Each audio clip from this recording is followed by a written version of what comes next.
the Employee Free Choice Act and your statement here is a solution to a flawed labor law. I'll let either one of you or both talk about what is the Employee Free Choice Act, why is it important, and go from there. You want to start? Or? Sure, I'll go ahead.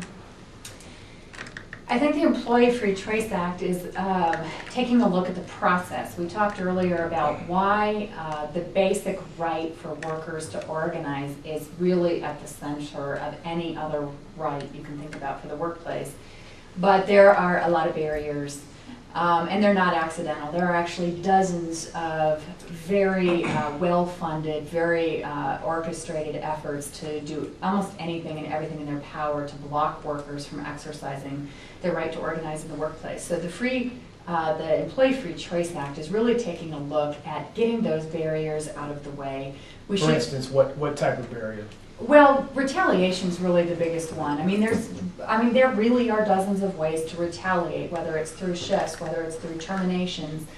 You can make someone's life so miserable that they feel like they have no choice but to quit. You can blacklist them in a way. You can start, someone who's had a very good professional record suddenly finds themselves with write-ups that were non-existent before. Fabricated write-ups. Mm-hmm. Yeah, and so there's so much power. The very fact that this kind of retaliation can happen against workers trying to organize and have a voice really shows how lopsided the power imbalance is, because the employers generally have total control over the file, over wages, over shifts, over whether they're hired or fired or promoted or not.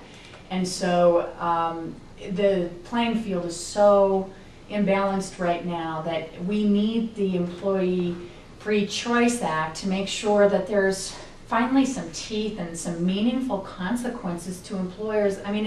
Theoretically, it's always been against the law. Well, not always, but theoretically, it's been against the law to retaliate. But the fact is it has no teeth. It's not working. There is no meaningful deterrent against an employer who does retaliate in a variety of ways against an employee. So the details may change over time, but I think without this, we don't have a level playing field that gives workers a fighting chance to have any collective voice or put any fair process in the workplace until we get an act like this passed.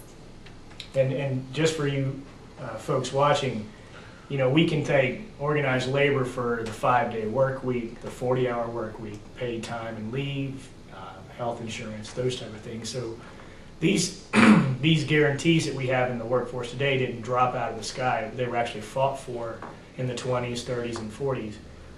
Representative Gagliardi, what are some of the things that you see that the Employee Free Choice Act could help and some of the issues that could help solve? I think it would, as Morgan was talking about, I think it could really help the workers. And when you talk to most workers, I don't know the statistic, but I know that it's really high when you ask them, would you like to be a member of a union? And I think that when you ask a worker if they want to be a member, then that tells, right in the name of it, Employee Free Choice Act. People should have a free choice to decide if they want to be in a union.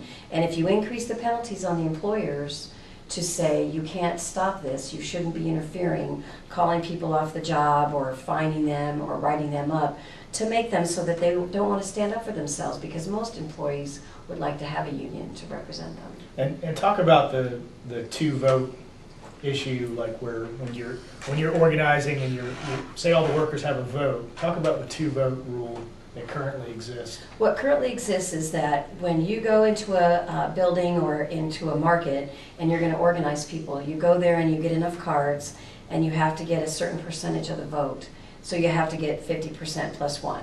So that makes sense. But in labor unions, and only with labor unions, you have to go back and have 75% of the vote. So there's 2 votes.